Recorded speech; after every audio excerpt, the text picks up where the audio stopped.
Oh, hello guys, Rad Performance here. Okay, so today we got a nice M Light here, M235i. We're doing the most fun modification of all, and that is a cold air intake, so that way you can hear the turbo on your little four-banger turb ski. Burger Motorsports, BMS. So we got the filter right here, pretty standard, nothing too crazy. I'm gonna show you guys, you can do this yourself, no problem. Comes with the filter, printed out instructions, we're being professional, even though I might not even look at them. Open up the actual meat and potatoes of the product here.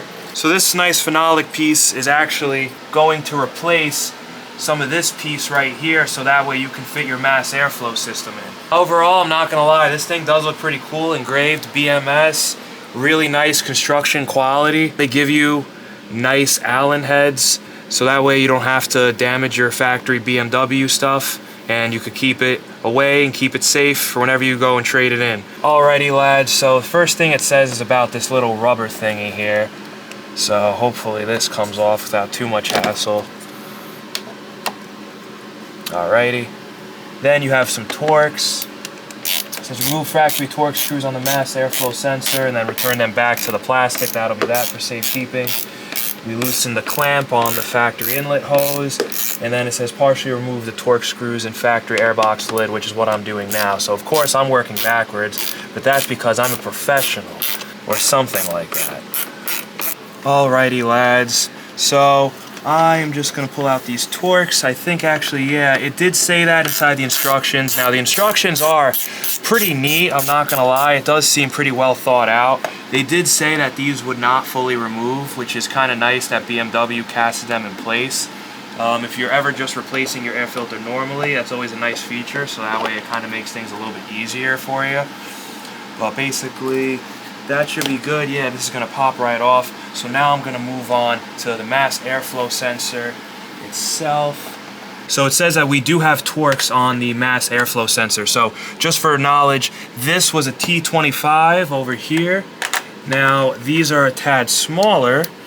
So I'm going to toss on a T20. And T20 is fit. Yeah, just some little screws, nothing too crazy. Yeah, kind of nice that they did this. I appreciate it. Hopefully, I think I won't have to deal with plastic clips, which are always delicate and have a tendency to break if you're not the most careful. So we're just going to gently place the mass airflow sensor over there. I shouldn't need that 3/8 socket. So then now the last thing I'm going to do is take him off, and then hopefully he comes right on out of here. But before I forget guys, it did say to put these right back in here for safekeeping, which is always the best way to keep your hardware inside the original place, inside the original equipment, just in case if you ever have to go back, you're not missing hardware, you're not fumbling to find it. It's always going to be nice preserved and well kept. Just a normal flathead. You guys know the deal with these clamps. So that's already pretty loose, so let's just see. It feels like it. Obviously go nice and easy. So guys, it does look like this. I had an Audi that's pretty similar. That video should be linked at the end of this in the description. But this thing is kind of fitted, so it makes it a little bit more tenacious upon removal. So he's out, just gonna lift him up. Obviously, make sure you're always checking around. You don't want to accidentally, damage anything. I may just pull out. Okay, yeah, that did help. Okay, and now halfway there, fully disassembled. Now it's just going to be time for us to start putting in the new pieces. Alrighty guys, so if you look here, I find this kind of interesting. I guess we'll go with it because that's what it's calling for. This bracket, I was wondering what this is for, but it's actually to put it inside of the air box, so that way you have a place to hold your wiring harness, I guess, so it doesn't flap around. I don't know if this is fully necessary, but I guess it is pretty cool that they went the extra mile to think of it. So it looks like these guys are going to hold this in. And we won't make these too tight, so that way it's still adjustable. I have a feeling this shouldn't be that crucial, but just in case it is, Always leave everything loose upon assembly, and then after everything is actually in and tight, then you can go in and make sure that you tighten it down a second time and give it a little bit of a swing. That's just proper mechanics. This should be going over here, it's saying that we're gonna use one of the factory airbox screws to put it in. So we're gonna get one of those now, and then we'll fasten this right in place. This thing does kind of fit kind of nice. I guess we'll see how well the Torx bolt finds its way in here. Nice feature. I don't really think this is necessary, but I guess it's cool. It's saying that I'm just gonna zip tie him around here through it. So I guess I'll go ahead and pop that zip tie in. I'll make sure I tighten up those guys as well, and then we'll move on to the fun part. He's nice and tight. We'll snip him off and then make sure the little Allens are tight.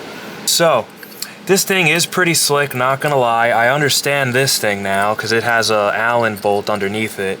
We'll see how we tighten it. This is gonna be fun, I'm sure. Pretty annoying to put in since it's literally blind and upside down. But give it some time. Take your time. I'm sure you guys will get it in too. Unfortunately, this is really the only thing I was able to fit in there was a nice Allen. This is a nice little touch, I'm not gonna lie, that they added this like stabilizer in here. I mean, we've run cold air intakes without them before. Obviously, it's a nice thing to have, definitely. But now that's in, so just gonna make sure that the tube is well situated. They're actually, since this is flopping in my way and I don't feel like having a problem with it, let me put him in, and then I can make sure that the tube is good. And then the final step will be putting on the actual intake itself, because this is kind of important.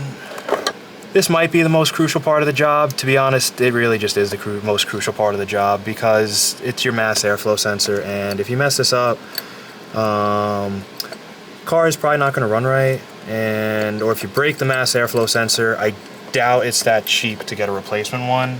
So hopefully that's not something that we have to worry about.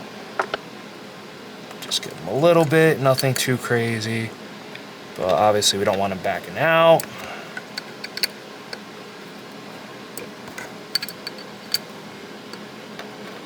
Just quadruple check it because we're working on a German car, can't be too careful. Obviously it's meant to work with the stock airbox. Even you saw me taking it off, it was a little bit difficult. I guess, you know, maybe make sure it's perfectly in place before you get to this stage. Didn't really anticipating it being this difficult, but obviously with a little persuasion, it'll always fall into place one way or another. Okay, wow, that took a little bit more persuasion than I really thought it was, but I guess that's how you know it's tight. Yeah, they really made that an interference fit. Holy moly. Overall, very straightforward assembly. I like the kit.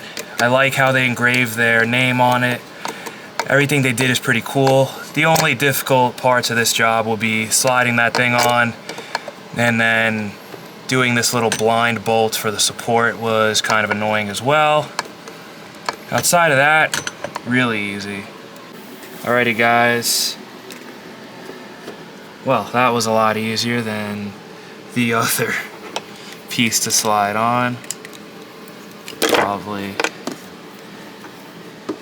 gonna make sure you tighten this down nice. This is actually rubber, unlike the back, which is more of a phenolic ABS plastic composite.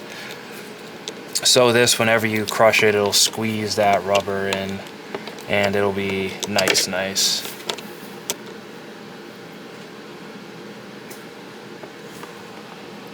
Alrighty.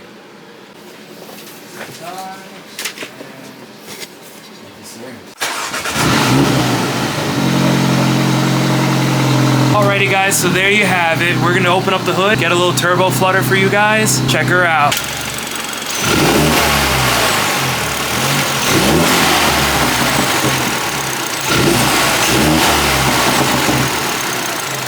Alrighty guys, so we're just gonna let it take a second. It's obviously gonna sound a lot better once the ECU learns more about the intake setup.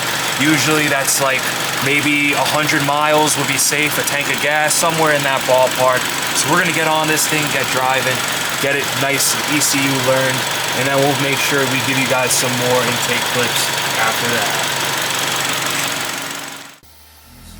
We all want things, but what you gonna do for it? How you gonna move for it? What you gonna be? And do you believe we can do anything? But what you gonna do for it? How you gonna move for it? What you gonna be?